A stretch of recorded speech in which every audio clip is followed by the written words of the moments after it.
so happy to be here with two beautiful people, Anthony Gibbs and Rachel McGehee.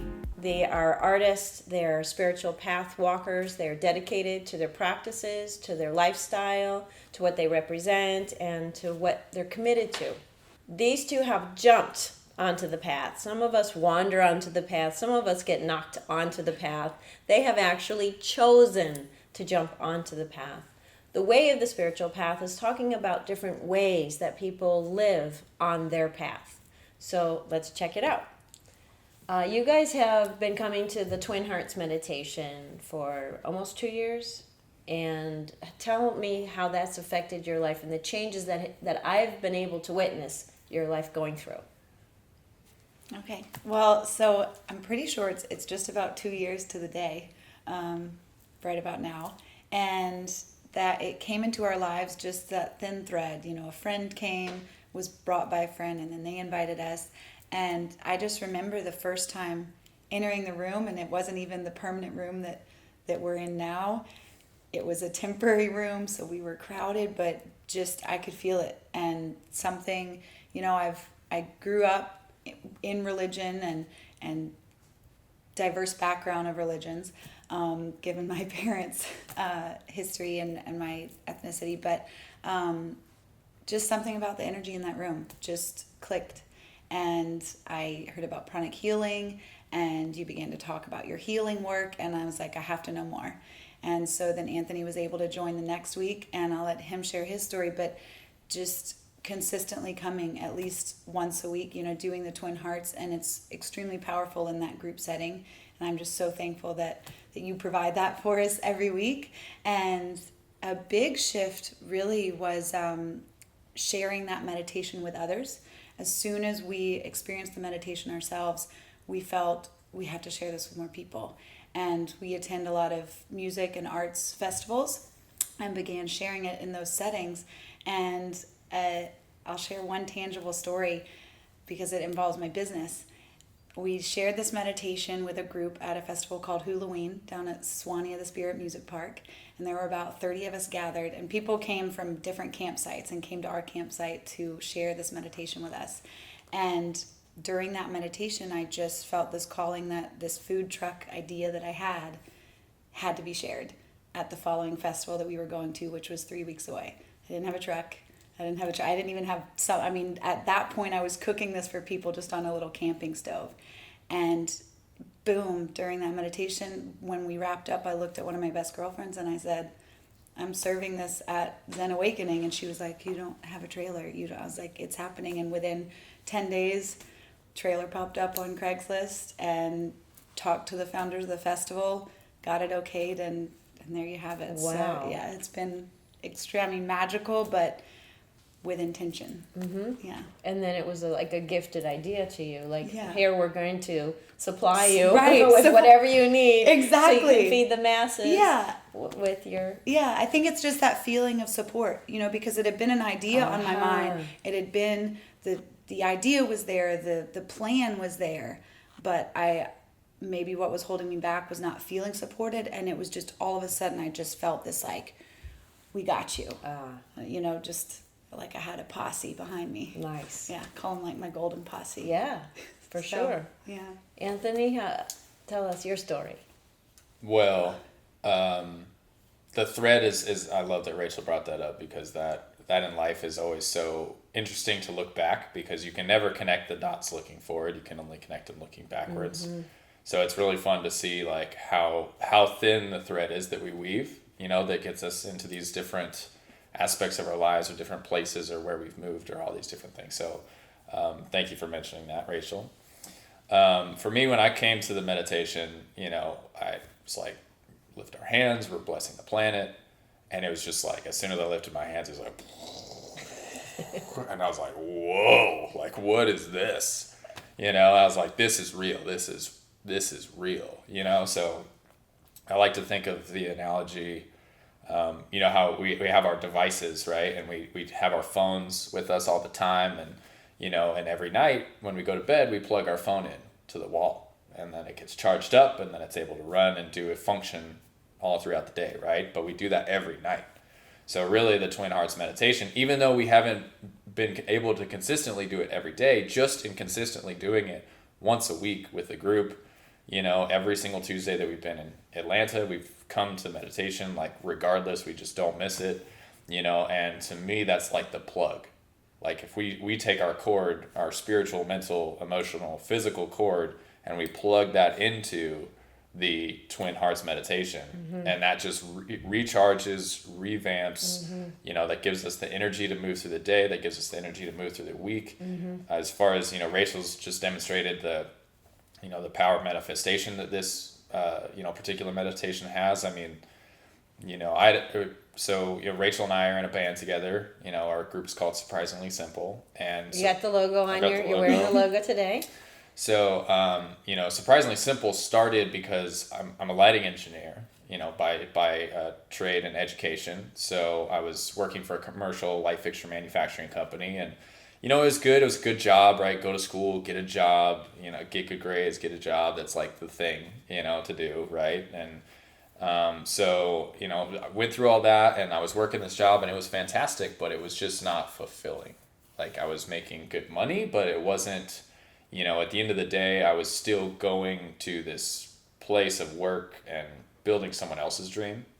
So, the meditation was really a chance to just let your mind and your spirit and everything just go wild. And I just, the experiences that I've had with Twin Hearts meditation are unbelievable. And the stuff that I've seen and foreseen that has come true, and then the stuff looking into the future that's going to happen eventually, it's all like being able to put those thoughts and ideas and dreams into the circle, and then have 30, 40 other people, all good souls, all beautiful people, also putting their intentions in there, and then all of us together collectively blessing those thoughts, ideas, and projects. I mean, I just got goosebumps. Me too. So and it's that's like something I've added on to the meditation, just for the viewers to know. The Twin Hearts meditation is Master Choa's work. When we do meditation in a group, it's so powerful. So there's power in numbers, yes. And in spirituality, there's a ton of power in there. So when we do the meditation by ourselves, it's one thing. But when we do it in a group, it's another. Even new people who have never meditated before in their whole life, they were scared. They'd be like, I don't know. It's okay. Because of the power of people who have already meditated. And then the power of basically, I think, our intention. When we go to meditate in a group community, we have an intention to serve, to be humble, to receive the divine, to receive blessings. At the end of the meditation, there's so much power available. I thought, what's the best use of this power? And then we set intentions and bless each other's intentions. So that's what Anthony's talking about. Yeah. And, now 2 years that we've been doing that, putting this different things in the circle, and, it's like, I guess this is a good time to go into integration. Yeah, I was going to ask, what's the inspiration that made you leave corporate world? Because you set a date, you set a time, and you said, that's it. On this time, I'm leaving the corporate world, and I'm going to jump into my own path, my own dreams, my own whatever. So what inspired you to take the leap? So I guess, doing the meditation, it kind of spoils you. Because it's so beautiful, it's so divine, it's so serene, and just calming, and you calm, collected, energized, all that, right? And it was just doing that meditation, I'm like, wow, this is, like the plug. It's like, this is wow, this is what it's about. You just do it, you feel it, it's amazing. And so then it just slowly over time, I realized that the meditation was what I was meant to do, and it just really ignited who I am, and, lit my soul on fire. And then I'd go to work and I'd be like, just struggling at the desk, just like, doing not even working for 8 straight hours a day, but just literally, only having a few hours worth of work every day, and then just wasting time. And it's like, I had to be there, I was required to be there, but it just wasn't efficient, I guess. And so for Rachel and I have been together for over 7.5 years now. We've been through a lot of different phases in our lives, and we're kind of like sine wave, kind of like, we're on other sides of the country, and now we're together. And, it's like, we've been through a lot together. It's really exciting. But one thing that we always wanted to do with our lives was to create integration, you know. Rachel has a remote based team company that I'm not going to talk about it, but you know, they talk about work-life balance a lot in the corporate world. Like, you know, your work and your family, and you have to balance the two, right? Well, for us, this is in your work. Well, just in general, in the corporate world, they want their employees to have that work-life balance. That, you know, don't work too much, but don't play, you know, and we've begun to talk about work-life harmony. You know, because balance sort of implies you have to take something away or add something, right? Versus harmony, it's all there. It just works in sync. Nicer, yeah. In sync, yeah.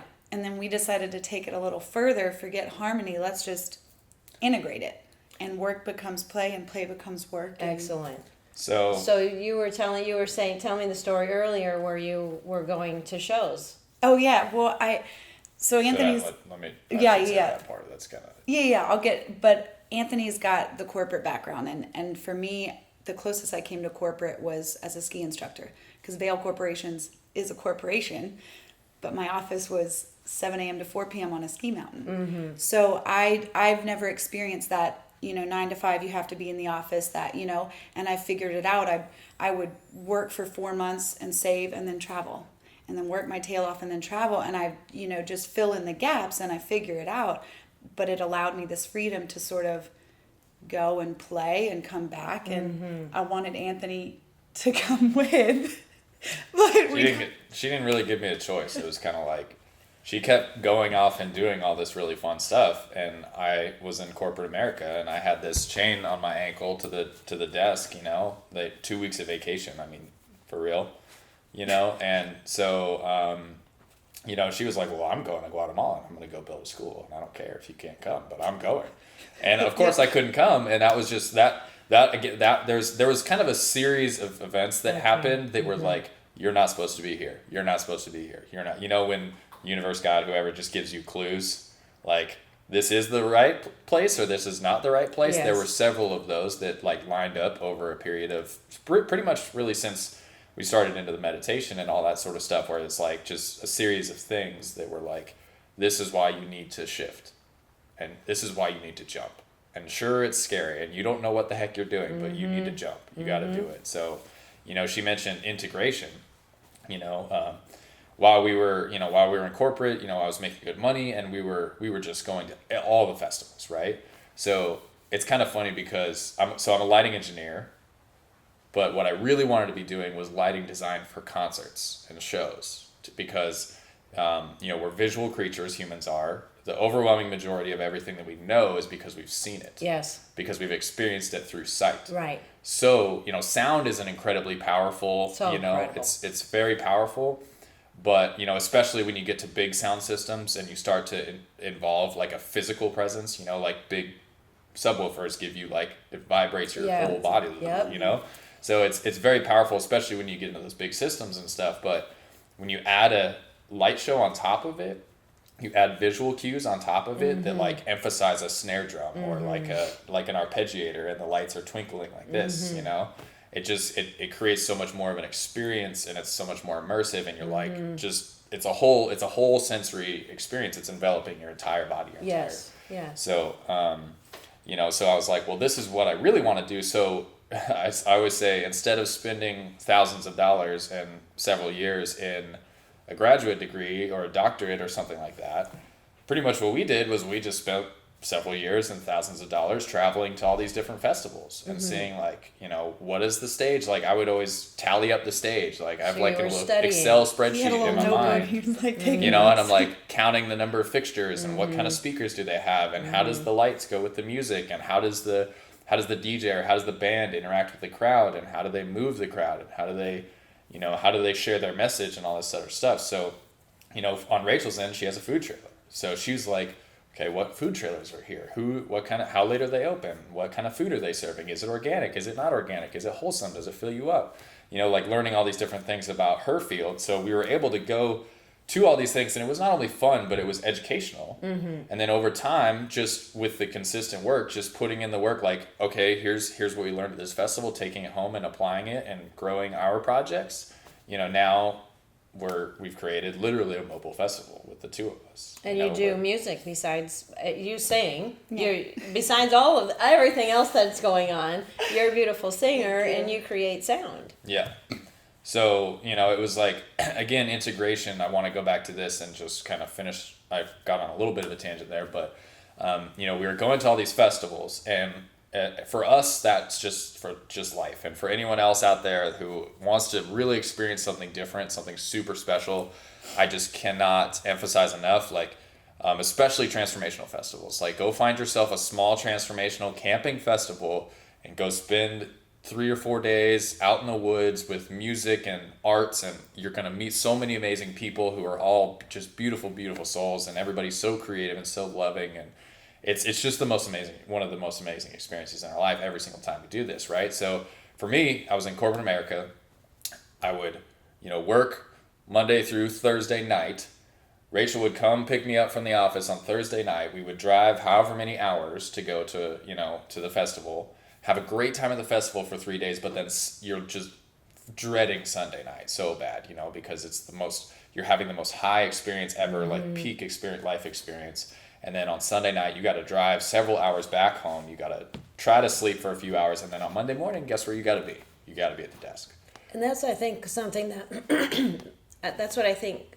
When people are on their path, they're doing a spiritual practice, or they have a community, or they want to go on retreats.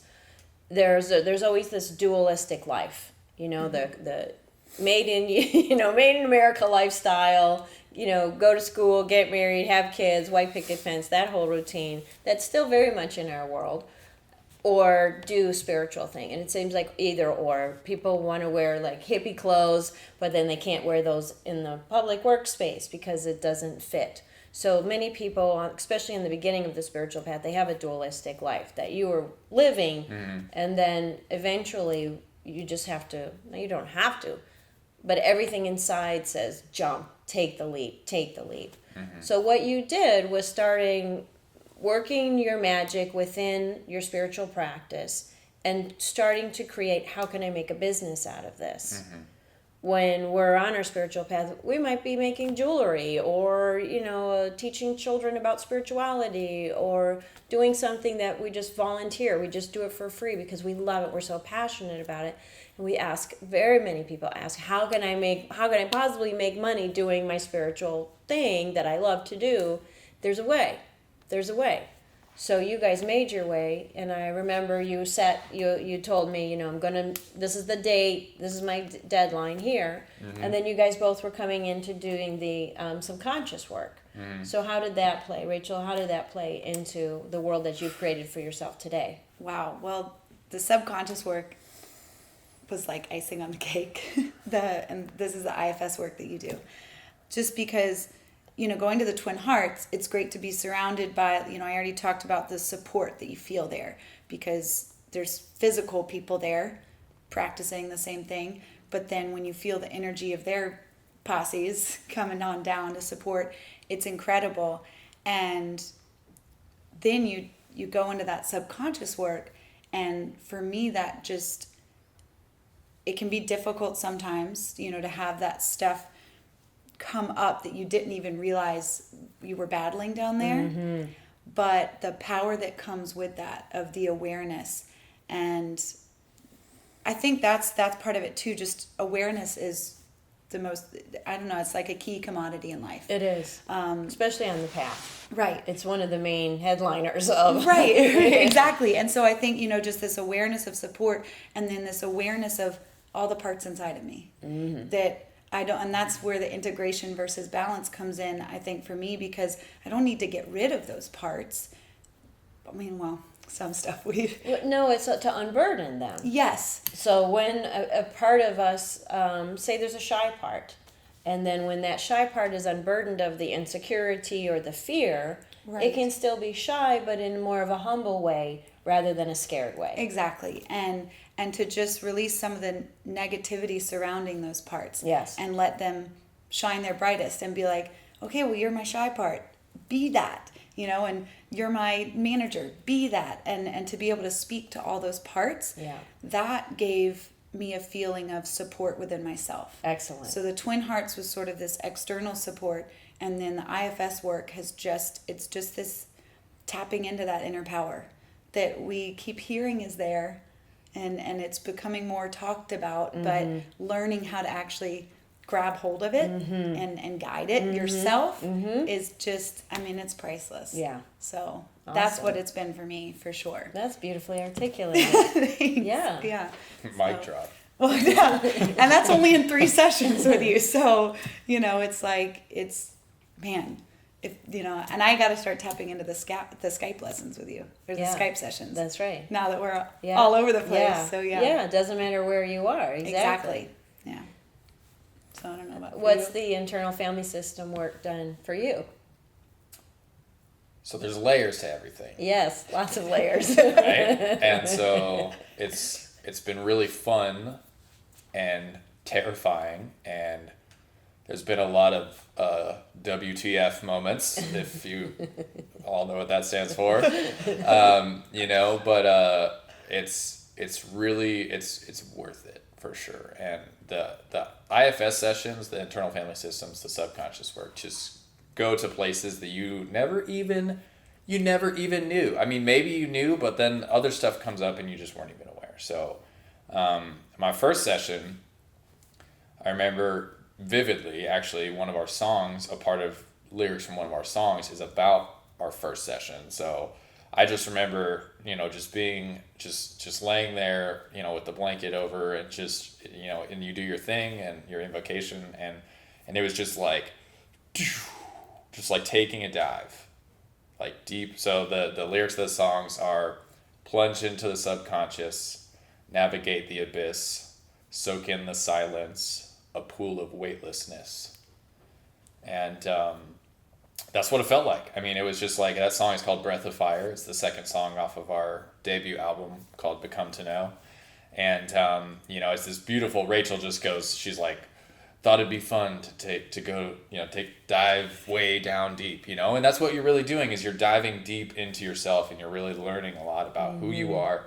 Not only like who you are and what has happened in your life, but there's all this stuff that you have from your lineage, from your parents, from your family.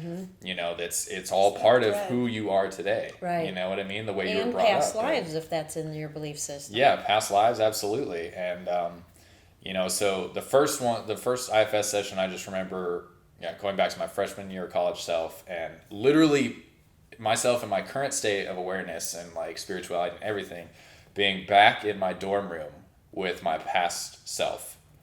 And I have this whole different thing about time travel is like real. And she's like done this with me multiple times where we've literally time traveled. So it was like my current state of awareness was back in the room with my freshman self. And it was so funny to see like the way that I was composed versus the way that he was composed.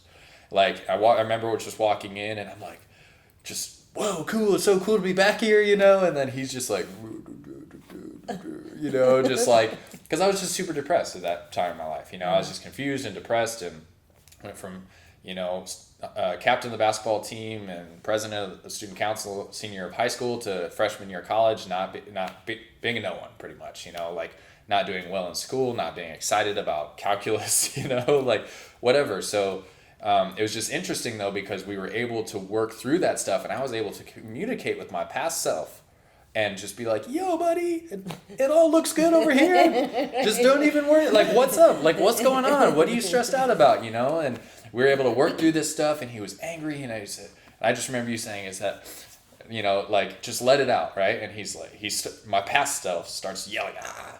And you're like, is that it? You totally knew.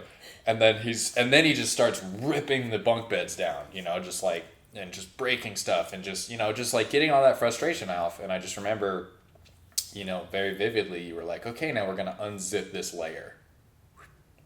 Like take off this layer and we're going to put it in this bucket, and just, so that was my first experience.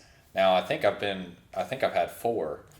And this last one we went on, each one was like successively getting rid of more and more layers of stuff. And the first one was ultra vivid and I remember everything. And then some of the other ones I don't, it was just kind of like clouds being moved Because aside. the interesting thing is the mind can't follow some of the stuff. So the mind is Absolutely. always tracking, it's ego based, it's like, well, what about this and what about, it's all reasonable and logical. And as you know from dreams, subconscious is not reasonable and logical, only in the realm of subconscious. So like when you're in America, there's certain ways of doing things in America. When you go to France or, one of the Middle East countries, there's very different ways of doing things. When we're in the subconscious, it's a different reality. So the brain, the mind, the analytical part can't like go in there and make sense of everything because things don't make sense. So you would have very profound, deep sessions where you would have lights and beings and just, all kinds of unusual experiences in the conscious realm. So your conscious mind wasn't able to like track everything because it was too. I mean, it surprisingly though, there was a lot to be garnished from every single session. Yeah. There was like for the mind. Yes, for the mind. Right. Obviously on the spiritual level, it's just like, I just imagine like a freaking ray gun just like blasting out all the negativity or, cords, right? Cutting cords or any of that sort of stuff. Just, So, but then for the mind, we'd always just sit down and just so many notes and all this sort of stuff. And, it's cool to see how it's evolved, because I've done several sessions now. And, the last session that we just did, like, I stood up and I was 6 inches taller. You were. Like, physically, I was taller. You were and taller. It was like the whole, like, it was just, there was so much, like, blessing and just, it's really a chance for you to plug into your spiritual guides and your spiritual mentors and stuff. And because you bring your people. Right. And then I bring my people. That's right. And it's just like, it's just a downpour, you water it's just like a bucket of blessings and everything. And so it's been an absolutely incredible experience, and I would highly recommend it for anyone. I mean, there's probably nothing better you could do for yourself. I'm not sure if there's a better way you could spend your money. So going to a transformational festival, that's one way. Twin Hearts, that's another way. IFS sessions, that is probably the cream of the crop, just really, because you just don't know. You don't know what's stopping you because it's subconscious, right? It's just a part of who you are. You don't know it, but you are fantastic. You're incredible at bringing those parts of you out to like reveal themselves. And then now we can see what's there, and now we can address it. And love on it. Yeah. Exactly. Yeah. And I just want to add too, yes, it's an incredible thing to do for the self, but the ripple that it ends up creating is just magical. And it's because my first session ended up being about a very difficult time for us, and to be able to release that part of me and the hurt and the trauma and all of that has just strengthened this. And really, like, that was blocking growth in myself, in our relationship, in our businesses, and there was no need for that. It allowed me to release the version I was seeing of him and the version I was seeing of myself. And so it's so worth it. I see ourselves as water. So, we're 75%, 85% water. We are made of water. But water, it's up in the clouds, and it's got to make this plunge that, it's got to go from gas, turn into water, plunge, hit the earth, expand into the ground, come back up as a flower, and then evaporate back up. It goes through these cycles, and this breakdown and this rebirth and this breakdown and this rebirth. So transformation. Exactly, transformation. And so while it might not be difficult, it might be terrifying to plunge and make the jump, it's so worth it just because when that water falls and hits the earth or another body of water, the ripple that it causes, and that's what I'm getting, when we do that self-work, it ripples out. And so, with the Twin Hearts, to be surrounded by a group of people that are there to bless the earth, that want to spread that positivity, to be with someone that wants to just heal us so that we can spread more goodness. And, you and I have talked about how the Twin Hearts has allowed us to break down that stuff, and the healing has allowed us to break down that stuff to let the creative come out. And when that creativity comes out, the inspiration happens. Yes. The spreading of the goodness happens, and when we're inspired, we inspire others. And it's a spirit-led lifestyle. Exactly. And the ripple effect, even with the rain coming down into the earth, it integrates. Right. So it's the purity integrating with the foundation, creating new things, new expressions. And so we just Like talk about, your gift, right? Right, and we talk about being the drop, being that Nice. drop of water. And that actually is inspired Drop. but it's inspired by one of my favorite musicians, Elephant Revival. They have this song about being a drop of water, and it's worth it to go through the work, to do the hard stuff, to do the scary stuff, and to just inspire everything inside, so that so we can just be Yeah. and do it. And I don't mean, it's not naive. Yes, we got to make money, and like you're Right. talking about, you can make money doing anything, and it can be your spirit-led calling. Yeah. It can be your creative, inspired, and Unique gift. your unique gift. And when you get that going, it inspires other gifts, and you diversify that income. So there's no pressure on one thing. One aspect. Like you guys have different streams of income within the one work that you're doing. So you're selling products, you're doing the music, the sound, the album, then you go to shows, you're creating shows. You've got like 9-10 shows coming up right in a row. Yeah. And Our last first year, ever tour. see, you're on tour. You got mean, a this truck. is like the truck landed in your life, right? Two Yes. years that That was another we've gift. been sending this into the circle, and now we're literally about to leave for our first tour like this week. And you made it happen. And Yeah, that's Whoopie dates. Well, Whoopie's the food truck. I never Right. even mentioned that. Yeah, But yeah. Whoopi is the We've- food truck, and so they've done this by creating, by trusting, by taking the leap, by saying to the ego and all the parts, I know it's unconventional, but there we go, because it's worth it. And then you're saying it's worth taking the jump, it's worth taking the plunge, and to plan. So some people are like, universe, what do you want me to do? And it's like, the universe is like, no, what do you want to do? And what are you going to do to help me make it happen so I can help you make it happen? So it's a co-creation. And our participation, our clear-mindedness, our intention, our hard work, our faith, our support, all of that really does come into play. Thank you both for joining me Yes, in this thank show you. and in my life. Yes. Thank you. Thank so you. namaste, everybody. Thank you for joining us on the way of the spiritual path.